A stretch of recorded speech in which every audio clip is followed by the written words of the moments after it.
Okay, so how do I write this? Delta H. What are the different processes it could have? I'll start with constant V. Did we start with constant V before? We're going to start there again. It could have constant pressure, and it could have constant T. Do we remember what these processes were called? Constant V processes were called choric. Constant P are called, and constant T are called? Good. Okay, isochoric,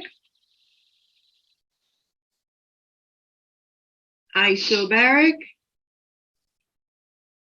isothermal. Okay, so in order to do all of them, may I write the equation I have for delta H here, which was delta U plus delta PV. So I'm going to look at that equation from here, that one. Just rewriting that one, okay? What was delta U from the first law? Q plus W. What is W? Work, right? So this was equation 1. I'm going to call this 1. And I know delta U is Q plus W, right? I'm going to call this number 2. And I also know W is negative P delta V, correct? And that's number 3. So keep these in mind. Ready to do this? So let's do constant volume first. So I have my equation, delta H equal delta U plus delta PV. I'm going to use equation 2 to rewrite this as Q minus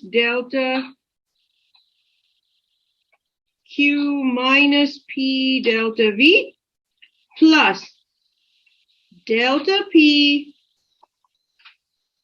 V plus P delta V. Oh, and because this is constant volume, can I just subscript this V, this Q with a subscript V, constant volume? So cancel. What are we left with? Delta H equals QV plus V delta P. Put this equation in a box. Woohoo. What do I know about constant V processes, constant P processes? Delta P equals 0? If I take the same equation, and I have the same equation here, so delta H equals delta U plus delta P V, and delta H at constant pressure will equals QP minus P delta V plus delta PV plus P delta V. These two get canceled. May I cancel this one because delta P equals 0? Doing the same thing again. I'm not doing anything fancy. What am I left with? Delta H at constant pressure is just equal to QP.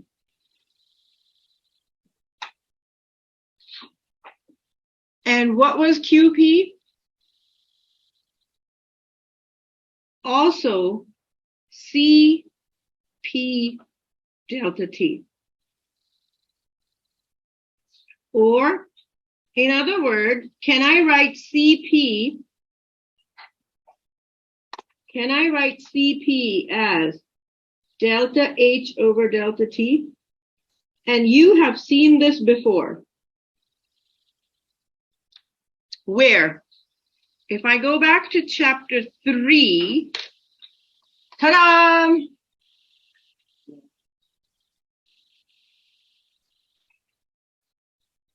Right? Same thing here. So we've seen this before. Okay, last one. So for constant temperature processes, what can I say? Delta T equals 0.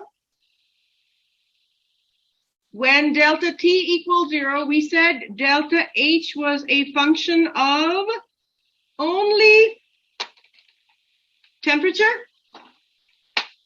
When delta T is 0, what should delta H be? Drum roll. Woohoo! Delta H must be 0. Okay, continuing forward. There is a very, very good example, 4.3 in the book, which I highly recommend you guys do.